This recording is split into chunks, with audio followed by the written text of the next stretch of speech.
MA. Shahnaz. ഈ പേര് സൗവർണിക കേട്ടിട്ടുണ്ടാവില്ല. ഇപ്പോൾ മലയാളികളെല്ലാം ഇപ്പോൾ ഈ അടുത്ത കാലത്തായി ആ പേര് വളരെയധികം കേട്ടിട്ടുണ്ട്, സംസാരിക്കുന്നുണ്ട്. അവർ കഴിഞ്ഞ ദിവസം ഒരു ഫേസ്ബുക്ക് പോസ്റ്റ് ഇട്ടു.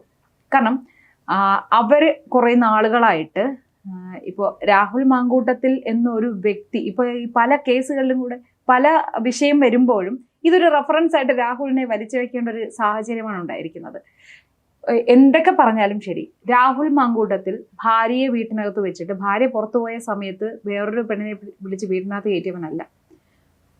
അവനൊരു സ്ത്രീയെ ചതിച്ചിട്ടല്ല വേറൊരു പെണ്ണിനെ പ്രണയിക്കാൻ പോയത്. ഇപ്പോൾ പ്രണയമാണല്ലോ ഇപ്പോൾ എല്ലാ ബന്ധത്തിനെയും പ്രണയം എന്നാണ് ആൾക്കാർ ഇപ്പോൾ പറയുന്നത്. അപ്പൊ അതെന്തോ ആകട്ടെ, ഇപ്പൊ രാഹുൽ മാങ്കൂട്ടത്തിനെതിരെ വലിയ രീതിയിലുള്ള ആക്രമണങ്ങൾ നടത്തിയിരുന്നു ഇവർ മാത്രമല്ല, ഒരു വലിയൊരു കോക്കസ് തന്നെ ഉണ്ടായിരുന്നു അതിനുവേണ്ടി. ഇരകളെ കണ്ടെത്താനും അവരെ ചേർത്ത് നിർത്താനും എല്ലാമായിട്ട് ഒരുപാട് പേരുണ്ടായിരുന്നു.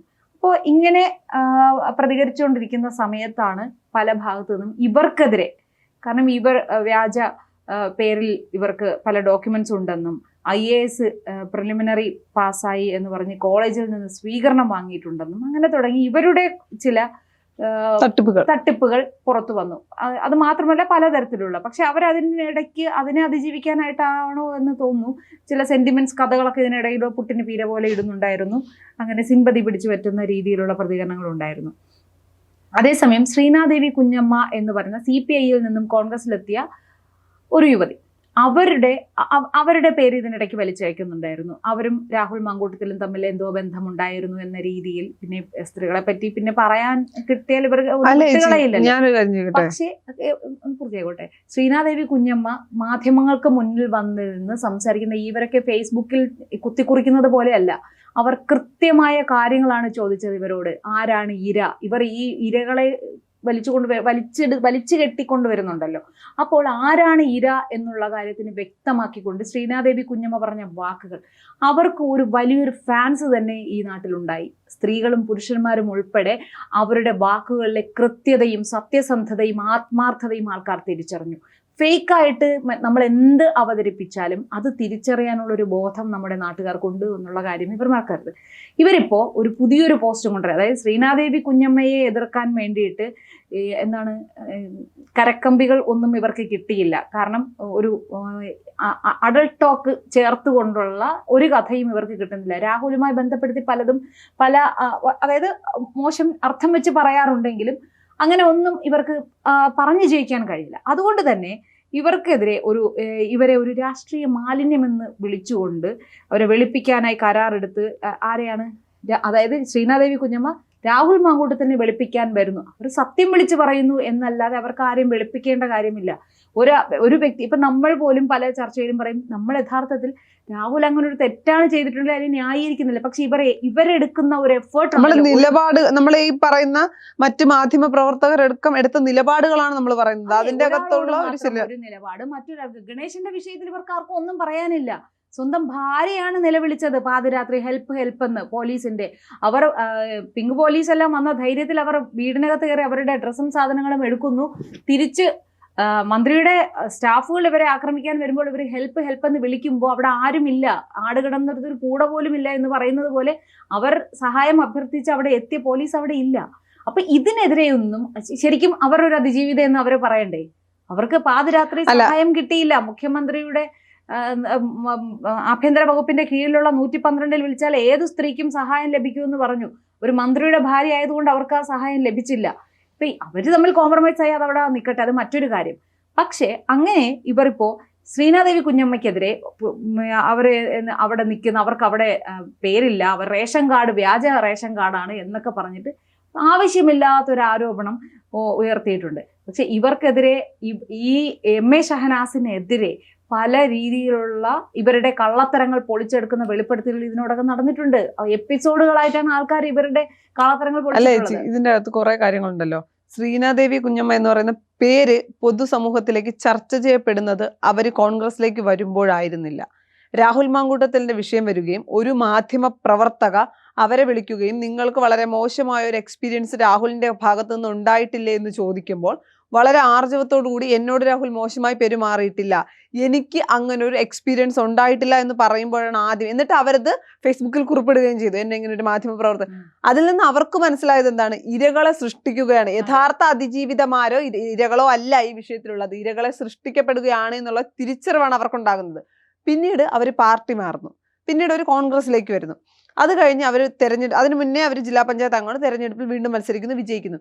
ഈ പറയുന്ന പോലെ അവരുടെ പേരെവിടെയോ ആയിക്കോട്ടെ, അവരെവിടത്തുകാരിയോ ആയിക്കോട്ടെ, ഈ പറയുന്ന എല്ലാവരും അവിടെ അതേ മണ്ഡലത്തിൽ അല്ലെങ്കിൽ അതേ സ്ഥലത്തു നിന്നുള്ള ആളുകളല്ലല്ലോ നിൽക്കുന്നത്. പക്ഷെ ജനങ്ങൾക്ക് അവരെന്ന അല്ലെങ്കിൽ ആ സ്ത്രീയിലെ ജനപ്രതിനിധിയെ ഇഷ്ടമായത് കൊണ്ടാണ് വീണ്ടും അവരെ തെരഞ്ഞെടുത്തത്.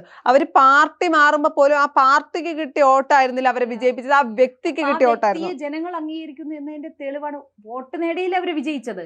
ഇവർക്കറിയില്ലേ? ഇപ്പം എൻ്റെ ഒരു സംശയം, ഈ MA ഷഹനാസ് എന്ന് പറയുന്ന വ്യക്തി അവർ ഒരു കോൺഗ്രസ്സുകാരി എന്ന ലേബലിലാണ് ഈ എന്താ പറയുന്നത് ഈ മാലിന്യം വർജിക്കുന്നത് സമൂഹത്തിലേക്ക്. അപ്പോൾ ഈ കോൺഗ്രസിനൊരു ഉത്തരവാദിത്വം ഇല്ലേ ഇതിനെ ഒന്ന് നിയന്ത്രിക്കേണ്ടത്? കോൺഗ്രസ്സുകാരി എന്ന ലേബലിലാണ് അവർ ഇതെല്ലാം പറയുന്നത്. മാത്രമല്ല ശ്രീനാദേവി കുഞ്ഞമ്മ എന്ന് പറയുന്നത് കോൺഗ്രസ്സുകാരിയാണ് ഇപ്പോൾ, അല്ല ഇതിന് കോൺഗ്രസിന്റെ ജനപ്രതിനിധിയാണ്. അങ്ങനെ അത് നമുക്ക് പൂർണ്ണമായി പറയാൻ പറ്റില്ല ചേച്ചി. രാഹുൽ മാങ്കൂട്ടത്തിലിനെ പാർട്ടിയിൽ നിന്ന് പുറത്താക്കുമ്പോൾ പാർട്ടി മര്യാദ അല്ലെങ്കിൽ പാർട്ടിയുടെ ഒരു രീതി അനുസരിച്ച് പിന്നീട് ആ വ്യക്തിയെ സപ്പോർട്ട് ചെയ്ത് സംസാരിക്കാൻ പാടില്ല എന്നൊരു നിലപാടാണല്ലോ നമ്മൾ എടുക്കാറ്. അല്ലെങ്കിൽ നമുക്ക് ചിലപ്പോൾ ഒരു അഭിപ്രായം ഉണ്ടായിരിക്കും രാഹുലിനെ സപ്പോർട്ട് ചെയ്തുകൊണ്ടുള്ള, പക്ഷെ നമ്മളത് പറയില്ല. രാഷ്ട്രീയപരമായല്ല. ശ്രീനാദേവി അതാണ് ഞാൻ പറയുന്നത്. ശ്രീനാദേവി കുഞ്ഞമ്മ പറയുന്നത്, ശ്രീനാദേവി കുഞ്ഞമ്മ ആദ്യം മുതൽ സപ്പോർട്ട് ചെയ്യുമ്പോഴും ഇടയ്ക്ക് കോൺഗ്രസ് തന്നെ ചോദിച്ചു, ഒരു വിശദീകരണം ശ്രീനാദേവിയോട് ചോദിച്ചിട്ടൊക്കെ ഉണ്ട്. അപ്പൊ അത് അവരനുഭവിച്ച അല്ലെങ്കിൽ അവർക്കുണ്ട്, അവര് പറയുന്നത് ഇരകളെ സൃഷ്ടിക്കാൻ ശ്രമിച്ചു എന്ന തിരിച്ചറിവിൽ നിന്നാണ് അവർ സംസാരിച്ചുകൊണ്ടിരിക്കുന്നത്. അനുഭവമാണ് പങ്കുവെച്ചത്. അതേസമയം തിരിച്ച് ഇവർക്ക് മോശം അനുഭവം ഉണ്ടായിരുന്നു എങ്കിൽ ഇവർ ഉറപ്പായും തിരിച്ചു പറഞ്ഞേനെ. അത് മാത്രമല്ല ചേച്ചി ഒന്ന് ആലോചിച്ച് നോക്ക്, ഈ പറയുന്ന ഷഹനാസ് ഒക്കെ ചോദിക്കുന്നത് ശ്രീനാദേവി കുഞ്ഞമ്മയും രാഹുൽ മാങ്കൂട്ടവും തമ്മിൽ എന്തൊക്കെയോ ബന്ധമുണ്ട് എങ്കിൽ തന്നെ എന്താണ് പ്രശ്നം? അത് ഞാൻ ചോദിക്കട്ടെ, അത് ഇവരാരെങ്കിലും സംബന്ധിക്കുന്ന കാര്യമാണോ? അല്ല, രണ്ട് വ്യക്തികൾ തമ്മിൽ അങ്ങനെ ഒരു ബന്ധമുണ്ട് എന്നിരിക്കട്ടെ, അത് ഇവർക്ക് എന്താണ് പ്രശ്നം? ശ്രീനാദേവി കുഞ്ഞമ്മയ്ക്ക് പരാതി ഇല്ലാത്തടത്തോളം കാലം ആ ബന്ധത്തിൽ ആ ചോദ്യം ചർച്ച ചെയ്യേണ്ട ആവശ്യം എന്താണ്? ശ്രീനാദേവി കുഞ്ഞമ്മ ഇത് ആരോടും അങ്ങോട്ട് പോയി പറഞ്ഞതല്ല, രാഹുൽ നല്ലവനാണ് എന്ന് ആരോടും അങ്ങോട്ട് പോയി പറയാൻ പോയതല്ല. മാധ്യമ പ്രവർത്തക അവരെ അപ്രോച്ച് ചെയ്തിട്ട് നിങ്ങൾക്ക് മോശം അനുഭവം ഉണ്ടായിന്ന് ഞാൻ അറിഞ്ഞു, നമ്മളെ ഇത് അറിയൂ എന്ന് പറഞ്ഞുകൊണ്ട് അവരെ ട്രാപ്പിലാക്കാനാണ് ശ്രമിച്ചത്. അപ്പൊ അതവർ തിരിച്ച് അവർ ഉള്ള കാര്യം അവർ തുറന്നു പറയുകയാണ് ചെയ്തത് അല്ലേ? അതിൽ അവർക്ക് അവരുടെ ഭാഗത്ത് അതൊരു തെറ്റാണെന്ന് എനിക്ക് തോന്നുന്നില്ല. ഇപ്പൊ അവർക്ക് മോശം അനുഭവമാണ് ഉണ്ടായിരുന്നുവെങ്കിൽ അതും പറയാൻ അവർ മടിക്കില്ലായിരുന്നു എന്ന് തന്നെയാണ് അവരുടെ വാക്കുകളിൽ നിന്നും. അത് കഴിഞ്ഞ് ശ്രീനാദേവി കുഞ്ഞമ്മ കോൺഗ്രസിലേക്ക് വരുന്നു. അപ്പോഴും ഈ പറയുന്ന ഒരു ഹൈപ്പുള്ള ഒരു ആളൊന്നും ആയിരുന്നില്ല. എന്നാൽ പല കാര്യങ്ങളിൽ അഭിപ്രായം പറയുമ്പോൾ നമ്മൾ പല സ്ത്രീകളെയും കോൺഗ്രസിലുള്ള ഒരു പല വിഷയത്തിൽ അഭിപ്രായം പറയുമ്പോൾ നമ്മൾ ഇതുപോലെ പറയാം ഇവർ കൊള്ളാമെന്ന് പറയും. അതിൽ നിന്ന് ശ്രീകണ്ഠൻ നായരുടെ പരിപാടിയിലേക്ക് വരുമ്പോൾ വളരെ കൃത്യമായി ക്രിസ്റ്റൽ ക്ലിയർ ആയി കാര്യങ്ങൾ പറയുന്നു.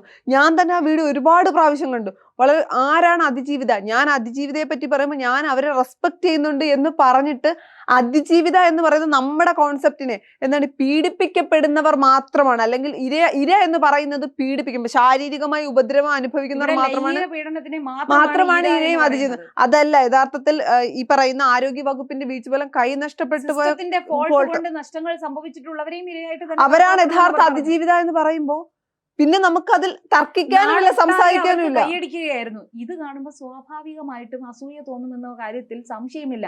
അതിന്റെ ഒരു റിഫ്ലക്ഷൻ ആയിട്ട് വേണം ഇത്തരം കുറിപ്പുകളെ നമുക്ക് കാണേണ്ടത്. ഇത് ആരാ ഇപ്പോ ഇവിടെ പറയുന്നു, ഗണേശനെ കുറ്റം പറയാനുള്ള എന്ത് ധാർമ്മികതയാണ് രാഹുൽ മാങ്കൂട്ടത്തിനുണ്ട് എന്ന് ചോദിക്കുന്നവർക്ക് MA ഷഹനാസിന് ശ്രീനാദേവി കുഞ്ഞമ്മ റേഷൻ കാർഡിൽ പേര് ചേർത്തതിനെ വിമർശിക്കാനുള്ള എന്ത് യോഗ്യതയാണുള്ളത്? അല്ല, അതിൻ്റെ അകത്ത് എനിക്കൊരു കാര്യമുണ്ട് ചേച്ചി. രാഹുൽ മാങ്കൂട്ടത്തിൽ ഒരു ആരോപണ വിധേയനാണ്. ഇപ്പോ ഈ ഒരു വിഷയത്തിൽ രാഹുൽ ഇത്തരത്തിൽ വലിയ പ്രഖ്യാപനങ്ങൾ, വലിയ പ്രതികരണങ്ങൾ നടത്തേണ്ട ആവശ്യമില്ലായിരുന്നു എന്നൊരു അഭിപ്രായക്കാരിയാണ് ഞാൻ. കാര്യം ഇപ്പൊ ഗണേശന്റെ വിഷയം പറയുമ്പോൾ നമ്മൾ പറയുന്നൊരു പേരല്ലേ രാഹുൽ മാങ്കൂട്ടത്തിൽ? അല്ല, ഗണേശൻ രാഹുലിന്റെ പേരെടുത്ത് പറഞ്ഞിട്ടുണ്ടായിരുന്നല്ലോ. മാധ്യമ പ്രവർത്തകർ ഗണേശനോട് രാഹുലിന്റെ കാര്യം ചോദിക്കുമ്പോൾ ഗണേശൻ പറയുന്നുണ്ട്, അല്ല 5000 പ്രണയം ഉണ്ടെന്ന് ഒരു ഉളുപ്പുമില്ലാതെ ഭാര്യ, എന്ത് പറയാനാണ്, ഭാര്യ വന്ന് ഇയാളെ തെളിവോടെ പൊക്കുമ്പോൾ പറയുന്ന അതെല്ലാം എന്റെ പ്രണയങ്ങളാണ്, എനിക്ക് 5000 പ്രണയമുണ്ടെന്ന് ഭാര്യയോടും നാട്ടുകാരോടും യാതൊരു ഉളുപ്പുമില്ലാതെ വിളിച്ചു പോകുന്ന ഗണേശൻ പറയുന്നു രാഹുലിന് എന്ത് ധാർമ്മികതയാണ് എന്നെ കുറ്റം പറയാൻ? സത്യത്തിൽ ഇവർക്ക് രണ്ടുപേർക്കും അങ്ങോട്ടും ഇങ്ങോട്ടും പറയേണ്ട ആവശ്യമില്ലായിരുന്നു ഈ വിഷയത്തിൽ.